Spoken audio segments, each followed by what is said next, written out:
Coach Corey Wayne, and this is my video coaching newsletter. And the topic of this newsletter is going to be nice guys get no respect. Well, I've got an email here. I actually got 5 different emails I'm going to go through with you today. But before we get into it, I have a quote I'd like to share with you. And it says, nice guys finish last. Why? Because in their minds they put themselves last, and their desires, needs, and wants always come secondary to the needs of others. They tend to let people take advantage of them and never stand up for themselves because deep down they either believe that they don't deserve to be treated with respect, deserve what they want, or don't feel that they have anything of value to offer others. You don't get what you deserve in life, only what you negotiate. And no one will ever do or say anything to you that you don't invite them to do. Well, as I was sitting here coming up with this quote, it reminded me of a guy who used to be my best friend for a lot of years, a buddy of mine that I went to high school with. And the funny thing was, my parents never liked this guy. And I remember when I was, I was right before I turned 21. It was like 3 or 4 months before I turned 21.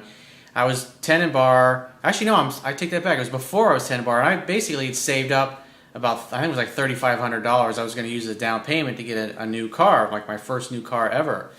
And then one of my buddies, this guy was a very good looking dude, and he was fantastic with women. He was just able to get really beautiful girls. He was just kind of a dick to him. And his advice was always, just be an asshole to him. Treat him like shit and they'll be crazy about you.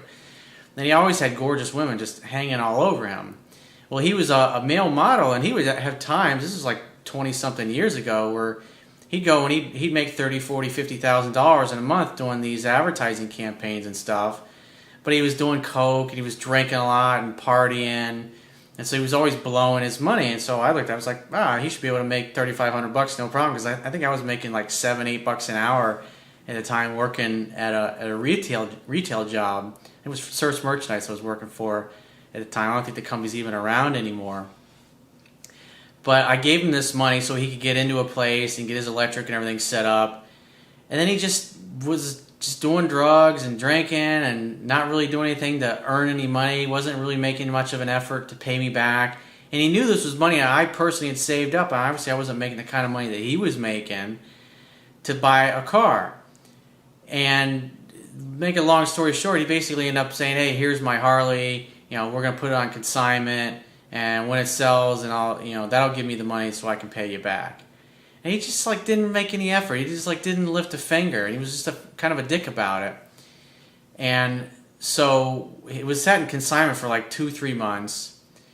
Still didn't sell. And I finally was like, fuck it. Go get the damn motorcycle, bring it over to my place, and I'll take copies of it and I'll put it in the auto trader. And I ended up doing that, and I ended up selling the thing. I actually got a little bit more money than what he actually ended up owing me. He was like, hey, you can keep it. But it's like he just never made any effort to do anything to honor the fact that I had helped him out and basically taken the majority of the money out of my bank account, which I didn't have a lot of money back then, to help him out. And then it was funny, is like about 7-8 years later, when I was doing really well, we were actually living together, we were roommates. This was like right after I got my divorce. And I was in real estate. I think I was making about $150,000, $160,000 a year. And so my partners were like, dude, you're single, you should get an exotic car. You should get a sports car. You should get like a Porsche or something. And so I had a car that I really had my eye on. I thought it was a cool car, which was a Lotus Esprit, twin turbo, 350 horsepower. It was the kind of car they used to use in all the older James Bond movies. It was a great looking car. And so we went and we drove down to Palm Beach Motors, because I was living in Orlando at the time. And I remember because I had a baby face, and I remember walking in and I was like, I want to test drive the Lotus, and the guy looks at me, he's like, you look like a fucking child. I could just tell the look at his face because I'd seen it so many times, because I always had such a baby face. He says, are you serious? I was like, yeah. I said, see that's my rental car. We drove down here from Orlando. It's a one-way rental, and there's 3 Lotuses in town that I'm looking at, and one of them I'm driving home. He was like, all right. He went and got in the keys. I drove it. I was like, this thing's awesome. It was red. It was fucking beautiful. It was a beautiful car. So we bought the car. I drove, we hang out. We went to lunch with this guy. He was actually pretty cool salesman. And then afterwards, we drove back to Orlando. And the next day, I drove it to work. And then my buddy, my best friend at the time, he was doing well himself. and he was selling homes in a new home community down in it was in the Kissimmee area. It was actually called Davenport. And so he's like, "Oh, let me take the car to work, man." And I was like, "All right, sure." And so I let him drive it to work that day because I had another car. It was like a toy for me, basically. And then it was like 2-3 hours later, I get a call. He says, "Dude," he's like, "I'm so sorry." He's like breathing kind of heavy. He's like, "I wrecked your car." I went, "What?" I was like, "Dude, that's not even fucking funny. You can go fuck yourself." He says, "No, I'm totally serious." I was like, "Are you fucking kidding me?" I was like, "Dude, you had the thing for 2 hours and you wrecked it already?" And so basically what had happened was he was kind of hot rodding it around, showing it off to some other guy. It was a salesman. I think the guy used to bring clients in there or something like that and sell some of the homes that he sold in this new home community. And there was sand on the road. And basically what happened is the back end, because the engine was in the back of the car, so the car spun around, hit this concrete light pole, and snapped the light pole right in half. And luckily it fell the other way, because if it had fallen on top of the car, the car was all fiberglass, it would have crushed him and the dude who was in it, probably killed both of them. And so they ended up towing this thing. He had it towed to where we lived, and the thing was leaking gas. So the apartment company, they call a tow truck and have it towed to it. So I get home expecting to see my car. And it's not even fucking there because they had it towed to this lot. Then I had to find out where the thing was at. So I drove to where it was at, and it was still dripping gas. And it's like there was about this far wide, just where the pole had smashed in the side, right behind the driver's side, and crushed in the side of it. And it had 2 gas tanks, and so it crushed the gas tank behind the driver's side. So we had it flatbedded down to Palm Beach Motors, and they basically had for like 3 or 4 months because the Lotus plant, they shut down for like a whole month at a time while they're fixing the car. Or I'm saying it's like once a year they shut down for a whole entire month, and so they're not making anything. So I couldn't even get parts for the thing for a month. So it was like $18,000 worth of damage that he did to this thing. And I get it back. I end up having to flatbed it back and forth like 2 or 3 times. And he didn't even go down there with me to get the fucking car. I had to actually get one of the girls that worked for me to drive me down there so I could pick my car up and drive it back. And it was just the kind of shit that he did. And I finally, like, when I got to be about 30, 31, there's some other shit that he did. I was just like, fuck it, It's like, this guy's he's bad news. And he's just not a good guy. He was just constantly taking advantage of me. I was finally getting to that point where I was getting into my own power, and I was tired of this nice guy bullshit. I was tired of letting people walk all over me just because I've been friends with him since high school. And I stopped hanging out with him, and I pretty much never talked to him again. I ran into him about 5 years ago. We hung out for a little bit. His attitude was like, "Oh, hey, let's just let water be under the bridge. Let be water under the bridge." And it's like he didn't want to take any responsibility or say, "I'm sorry for being a fucking shitty friend all those years." It was just like, fuck you, dude. You can pound sand was kind of my attitude. But it's like I let people like that take advantage of me in a lot of situations just because of the low self-esteem I had. But it's like once I got to that place where I was expressing my own power and becoming myself and being comfortable with who I was, it's like I cleaned house. I got rid of people in my life that were just there trying to take advantage of me and not really contributing or giving much back. But at the end of the day, I was the one inviting them to do this kind of bullshit in my life. So let's get into the first guy's email. He says, "Hey, Coach Corey. First I want to say I'm really enjoying your YouTube videos, and I really hate the situation I'm in right now, and I need some guidance. I've downloaded your book, and I've started to read this as well. My ex-girlfriend of 4 months dumped me back in June. She was my high school crush, but I never had the balls to talk to her until I was in college." Well, at least you finally grew a set of balls, and you were able to hook up with her. He says, "Since high school, she has had a little girl, making her a single mom.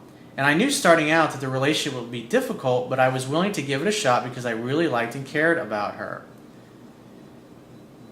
He says, "I really do miss her and her child, and I'm confused in the way I feel about her. Half of me wants her back, and the other half of me thinks it might be a bad idea." Well, you should probably listen to that part of you that's going, "Dude, don't fucking do it." He says, "Our relationship really was great, and I treated her right and really made an effort to interact with her child. She told me how amazing I was and how meeting me was as good as her little girl coming into her life. Well, when she said that, she meant it in that moment. But it was just that moment that it applied." See, a lot of guys latch onto things like that, and they think it always applies, that she's always in that place. But women express what they're feeling in the moment. He says the relationship was really good, and I saw a lot of potential coming from it as well. About 3 months into the relationship, her ex-boyfriend came back into the picture, not the one who she had the child with. I was nervous about losing her because of the way she was acting.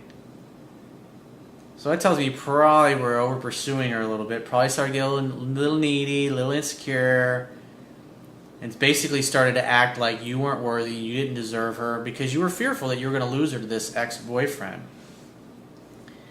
He says the last time they talked when he got into an almost deadly car crash. She was single, and he was coming to see her that night. And she never went to check on him in the hospital or said happy birthday to him because she didn't want me to get the wrong idea. He kept texting her, sometimes inappropriate messages, and finally she went to go see him because she felt bad. Close to a month later, I found out that she cheated on me. What a nice girl. She's such an awesome person. She cares about you so much that she couldn't help but fuck somebody else. That is a major red flag. That is a deal killer, dude. This woman is disqualified from ever being your girlfriend or a future wife. And that's what you got to understand. She might be a great sex playmate and a friends with benefits, but you can't trust a woman like this. He says she said she was sorry and it was wrong. And the reason why she lied about it was because she didn't want to lose me. Fuck her. We talked 2 days after the breakup, and she was talking about working things out because she said she knows she wants to be with me. Sure. See, she's just telling you what you want to hear, just blowing sunshine up your ass, which was the kind of thing that my former best friend used to do. He was always good. He was a salesman, so he was good at blowing sunshine up my ass, telling me what I wanted to hear. But it's like eventually I grew up and I got tired of his bullshit. He says shortly after, she started talking to someone new and started dating him. It was a rebound relationship that didn't even last a month. She just said she didn't want to lose you, but then she goes and dates this other guy. See what it is, she knew that you would stick around like a little puppy dog waiting for her to come back. He says now she's dating the ex that she cheated on me with. Oh, so she went from the rebound back to the ex-boyfriend. Remember, she really wants you back and she doesn't want to lose you. See how we bullshit ourselves when we have low self-esteem or when we don't think we're worth it or we deserve it? This is a bad way to go because you will always get fucked over with that kind of attitude. Not only in life, but in business as well. In career, you'll let other people step all over you and you want to stand up for yourself. That was part of the problem I had with my business partners because when we arranged our business agreement, I had agreed to some things that really were unfair, and both my partners admitted were unfair, but their attitude was like, hey, you know, a deal's a deal, too bad. And that was like what sowed the seeds of eventually me wanting to get out of business with them altogether and saying, fuck it, it's just not worth it. He cheated on her in a previous relationship, and he's a lowlife and a druggy bad boy. But at least he stands up for himself. That's the attraction with the bad boys, because they do what they want and they don't fucking care. And women are always going to choose a guy that they can't get their way with versus the nice guy doormat that they can walk all over. He says she knows the relationship is toxic, but in some ways she feels addicted to him. He was her first love. Part of me wants her back because I really did love and care for her and her daughter. It's not so much that you want her back, it's like what you want is you want the way you used to feel when you were with her. You got to understand that. But at the end of the day, this woman is who she is. She showed you her true colors. He says, I think she will eventually regret her decision and realize I'm a good guy. You being a good guy and being a nice guy didn't matter. She still walked all over you and she was able to get away with it. And she knows that you'll probably take her back if she wants you back. That's why she's choosing these other guys that she has to work to get. She gave me the let's just be friends speech when we broke up. And I told her I was not interested in that and I never had any intentions of just being friends. Well, good for you. That's the one thing I hear that you've done right so far. He says, I walked away and I've not talked to her since she started dating the rebound guy. I need guidance on what I should do and also what I should do if she were to ever come back. What you got to understand, you can't ever get into a relationship with this girl again. She's just a sex playmate. So if she reaches out, you should have the attitude, hey babe, I'd love to see you. When are you free to get together? Oh, I'm free Wednesday night. Great, how about 8 o'clock, my place? Why don't you grab a bottle of wine and come on over? We'll hang out, we'll make dinner together. Hang out, have fun, and hook up, and that's it. If she starts talking about getting back together, oh, I'm so sorry, I didn't mean to hurt you, or Just say, let's forget about the past. And if she talks about the other guy, say, I don't care about them. They can keep you busy when you're not with me. And have that kind of an attitude, but don't ever bullshit yourself into thinking you can actually have a good relationship with this girl. She's just somebody to hook up with, and that's it. While you're looking for a good woman who actually has integrity, because she has zero. He says, I really would like a relationship with her. No, you don't, dude. Take your right hand and reach out and choke yourself. And I feel like if he would never come back into her life, we would still be together. No, she would have still ditched you because you're a typical nice guy and you act like a doormat and you let her walk all over you. I'm sure your guy friends have seen this anyways. They probably told you this as well. I think she will eventually regret leaving me. The only way she's going to regret it is when she realizes that she can't have you back. She can hook up with you, but you'll never be her boyfriend again. So let's get in a second email. This is actually from a woman. She says, hi, I really need advice. Me and my boyfriend have been dating for almost 3 months, but the problem is he was single for 2 years before he met me. But his ex keeps texting him all the time, and he's blocked her on Facebook, and when she texts him, he tells her to leave him alone all the time, but she doesn't stop. I don't know what I'm supposed to think. Well, all you can really do is just kind of be a silent observer and watch and look at his actions to notice any incongruencies in what he's saying and what he's doing. Because if he lies about this or he covers shit up or he's doing things behind your back and you find out about it, then you realize this is not a dude you can trust. He says when she texts him, he gets mad. He says he hates her texting him, but I'm not sure if they text when he's not with me. You should trust that. You might be right about that. But don't accuse him of it. Just give him enough rope to hang himself just to see what he does. It's like just let him talk about it and say, tell me more. What else? How does that make you feel, honey? And he'll end up telling you the truth. And then you can make your decision whether or not to stay with him. She says yesterday she texted him to say, can you talk? And so I replied and said, no, we don't talk. And she said, and so she responds, you said you would call me. Ah, that's interesting. So obviously you had a hold of your boyfriend's phone, and so you were acting like it was him texting her. So I asked him, why would you call her? He said, because I was going to tell her because she won't leave me alone. My spidey sense would be tingling there. He tells me he doesn't want her back, but I don't know what I'm supposed to think when the ex texts him all the time. Well, like I said, I would just observe and watch and see what he does, because you should be saying, hey, look, you need to cut off all contact and just ignore her texts. And that's it. That's the only conversation you should have. If you really love me and you really care about me, you're not going to text this girl and you're not going to call her. Because if you do, you're going to give her the idea that there's some hope. But if you just ignore her completely, eventually she'll get the idea and she'll fucking go away. But after you have that conversation, if you find out he's still texting and talking to her, then that means that you can't trust him. And if you can't trust him, don't ever make the mistake of thinking you can have something long-term with him. And then I would bail out in the relationship. I know it's not what you want to hear, but you can't. Love can't exist where there is no trust. I did a video on that a few days ago. So let's get into the third email. This one's from a guy.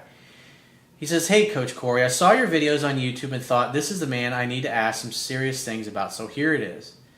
I met this girl in late February, and she'd just broken up with her boyfriend, and we've been chatting a bit back and forth before when she said that she still had a boyfriend, but just as friends, seriously, nothing else.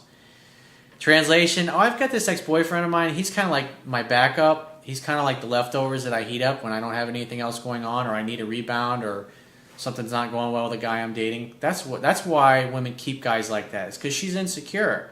So she has to keep the exes in the background. And more than likely, he wants to get back together with her, and she doesn't. But he's just there. He's kind of like the break glass in case of emergency. He says, so after the breakup, she asked if we could meet. So we did, and there were no intentions of dating or even thinking it was one. But we liked each other's company, and we met a couple of times, and she fell in love with me, as she said she did. So in other words, you were friends with her, and while she still had the boyfriend.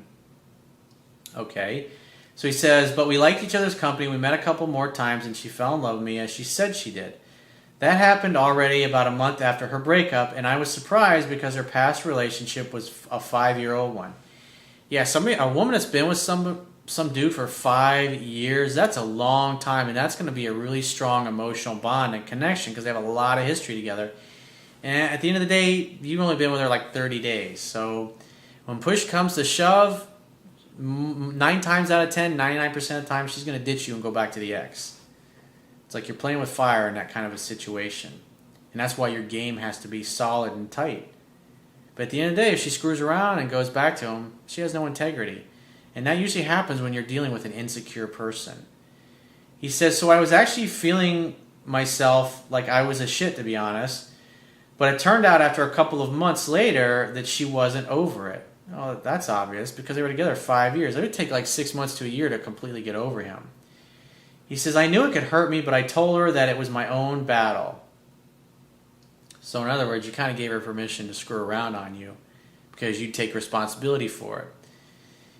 He says she told me the whole thing and about her feelings. She felt that everything just went too fast and was out of control, but we still talk, but sometimes with a distance and sometimes closer. We have been kissing a lot, but without sex. Uh-oh, typical nice guy behavior. Because I think she's the type of girl that just don't give it up before she's really sure what she's doing. Yeah, Mr. Nice Guy. Oh, I'm going to be respectful. Hang out, have fun, and hook up. I say it all the time. She was very attracted to me, and we even talked dirty, and I even touched her without going any further because I respect her and I want her to fall in love with who I am before having sex. That's a bad way to go because you're being typical Mr. Nice Guy, and you're thinking, oh, I got to do all this. I got to be Mr. Nice Guy. Oh, I don't want to touch her boobies. I don't want to touch her nipples. I don't want to have sex with her because I want her to love me for me. It's all that communicating to her is that you don't have confidence and you're not sure of yourself and you're a typical nice guy. And when you act like a nice guy, guess what? You're inviting her to jerk you around and blow you off and dick you over. And because since you're not having sex with her, she's probably having sex with the ex-boyfriend. Because she told you, she was honest. She says, hey, I'm not over him yet. So in her mind, she's got her out. She told you. She was honest and upfront. Hey, I'm still not over him. And we're not sleeping together after all. There's no tie, there's no bond. She's not your girlfriend at this point. And she's also telling you that things are moving really fast between the two of you. So in essence, it's her saying, hey, I'm thinking about going back and sleeping with my ex-boyfriend. Now she's telling me that she don't feel ready for a commitment in a relationship, which I understand. Of course, the nice guy always understands. It's like you never stand up for what you want. You just let her walk all over you. She's been frightened of her experience from her past relationship, and I only totally understand that, and I even told her that, and it might be the reason. Look at all the reasons you're bullshitting yourself here. She doesn't know the reason, but it's like she doesn't want to let her feelings out for me. Even though I can feel she really likes me and can go on one day without talking to me or having contact. She's unsure of what she really wants and if it's going to be me. Maybe I was pushing her too much when she was in love with me from the beginning. Yeah, obviously. And I was probably too sweet as well. You think? As I noticed that, it can scare women away if you're too sweet. In other words, if you're too nice and too pliable, kind of like Gumby. So now I have a problem because I really love this girl and I think she might be the one I've been looking for. Come on, man. She's fucking with you, dude. She's jerking your chain and because you're projecting your fantasy onto her, you're letting her get away with this bullshit. I've known her for more than 10 months now, and we've had contact almost every day. So you basically have become her therapist.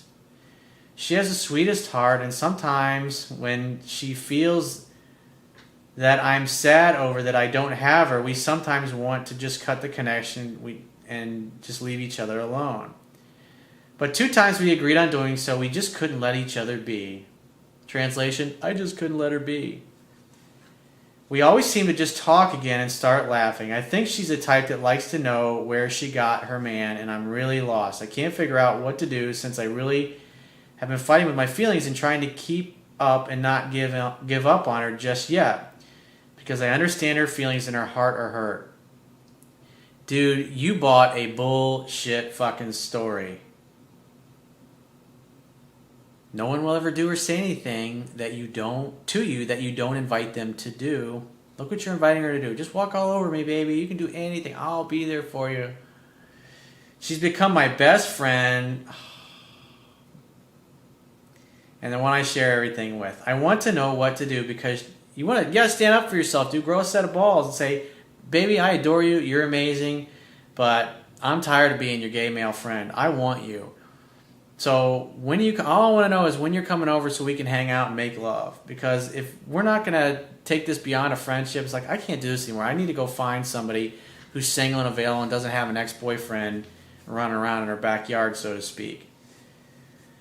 Because she's still feeling like she's not ready and it has nothing to do with me. Dude, it has everything to do with you and the way you're behaving. Because you're acting like a typical needy nice guy. Because I've done everything I could do and I've proven my worth to her. You got nothing to prove to women, bro. She obviously was digging you in the beginning, but you've seen too many movies and you think like you got to prove something to her. It's her, she says. It's not you, it's me. Dude, that is the most canned fucking line that's been used and abused for probably thousands of years by women. It's not you, it's me. Translation, it's you because you're acting like a pussy. And therefore, I don't feel any attraction for you other than just you being my therapist and my emotional tampon. So please just be my friend. I know it's not because she's indirectly telling me that it's not going to be me and her because she told her girlfriend, which happens to be my friend, that she doesn't know to either cut the contact because she knows it's hard for me or not cut the contact because then she'll never find out if I was the one for her. Dude, you buy that bullshit? What it is that she's just reacting to your weakness. Please tell me, Corey, what should my best moves be? Stop calling her, stop texting her, stop running after her. When she does reach out to you, say, hey, babe, I'd love to see you when you're free to get together. Great. Tuesday night, 8 o'clock. Why don't you grab a bottle of wine and come on over to my place and we'll make dinner together. Hang out, have fun, and hook up. At some point in the evening when she's playing with her hair, she's touching your arm, you guys are laughing, just say, you need to get it over with and come over here and kiss me with those sweet lips. Making out leads to heavy petting. That leads to you and her naked in your bedroom. That's what you need to do with her. And then after she leaves after that, don't call her, don't text her, don't do anything. Let her come to you. But this girl is jerking you around, dude. And I wouldn't make the mistake of thinking, oh, she's the one. Fuck that nonsense. This girl doesn't have any integrity. He says, I'm mentally almost getting fucked. You are getting fucked, dude. But not getting fucked. You're fucked, but not physically fucked. He says, I'm thinking too much about it. Please respond back. You need to bury yourself in my book and apply the things that I teach because you're getting nowhere with this girl. So let's get into the fourth email. This guy says, hey, Corey, this girl in my college class would always sit by me before class and during and after we would walk together and talk to each other. I do think that she's shy because she never talked in class discussions. However, she would talk to people, but I'm the only one she made an effort to talk to. Probably because she likes you. But you're dancing in circles and kind of chasing your tail. She even had me smell the lotion on her hands before, so I know she is comfortable around me. She's giving you an excuse to touch her. That's when you should just say, hey, why don't we get together and meet up for a drink? When are you free? I don't think she has a boyfriend because she has never mentioned any guys in her weekend plans. The problem is I asked her to hang out, and she got all red in the face, stammered, and have a nervous smile, and she said to email her and hurried off. Well, I'd say obviously by that point, you blew it with her because you hung out with her so much and acted like the typical nice guy because you're trying to be respectful that she realized that your balls were the size of BBs or that they haven't fully dropped yet. He says, I never got around to it, but I've seen her now and then on campus and she always makes sure to smile and say hello. Well, next time you see her, you say, hey, we should meet up and hang out. When are you free to get together? That's what you need to say. But her saying email me was just her way of blowing you off. So let's get into the fifth and final email. This guy says, hey, Corey, greetings from down under. Obviously, you must be an Aussie from Australia. I hope you're well and still giving out the awesome dating advice. Well, here I am, giving out the awesome dating advice. I've recently purchased your book and it is helping me strive towards being a 3% man. I have an interesting scenario I need a perspective on. I met this girl through the university. We're both studying PhD in geology. So you like rocks. And it went horribly wrong. Initially, well, that's usually why people find out about my work in the first place. It's not because things are going well. It's because something's fucked up. Fubbard, fucked up beyond all recognition. Something went sideways in your life. But I'm glad you're here. When we met, I was a quiet guy that worked very hard and didn't pay much attention to this smoking hot girl.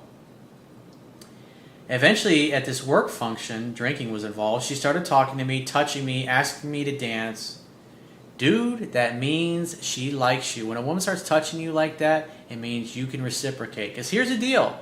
Attraction is not a choice. She had no choice. She liked you. For whatever reason, you did it for her. And when she's touching you, that's when you just start kissing and making out. And you say, hey, let's get out here and go back to my place. It's on, bro. She's ready to rumble. She's ready for you to beat up her pelvis. It should be noted that she is definitely an alpha female with guys constantly asking her out. And I guess she liked me initially because I didn't try to pick her up. She liked you just because Mother Nature handled that. It's just whatever reason, dude, you pushed her buttons. She drove me home and I acted like the biggest pussy and I didn't do anything with her in the car. That's too bad, bro. It should also be noted that I have no experience with women at 26 and the car incident reinforced that. I did stupid things like this when I was younger too, man. I did this in my teenage years. It's like I was clueless so many times. Like, just the memories are coming back now as I think about them. 20-something years ago. Fuck, it goes by fast, dude.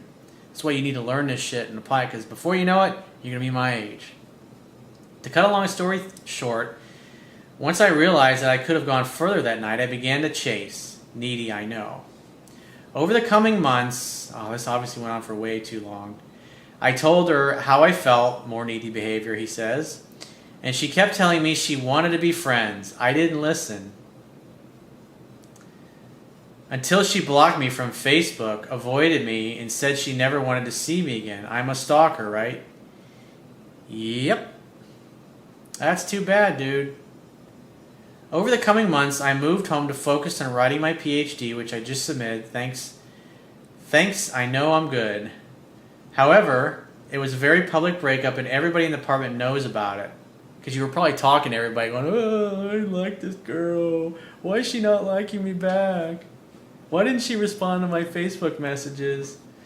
I went through a difficult period of isolation and embarrassment. Well, who cares? You're going to get your PhD and never see these fuckers again anyways. So what?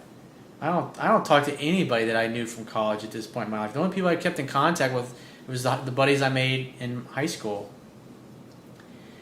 He says, I did not contact her for months, even though sometimes I would get group emails where she would make it clear she was attending an event.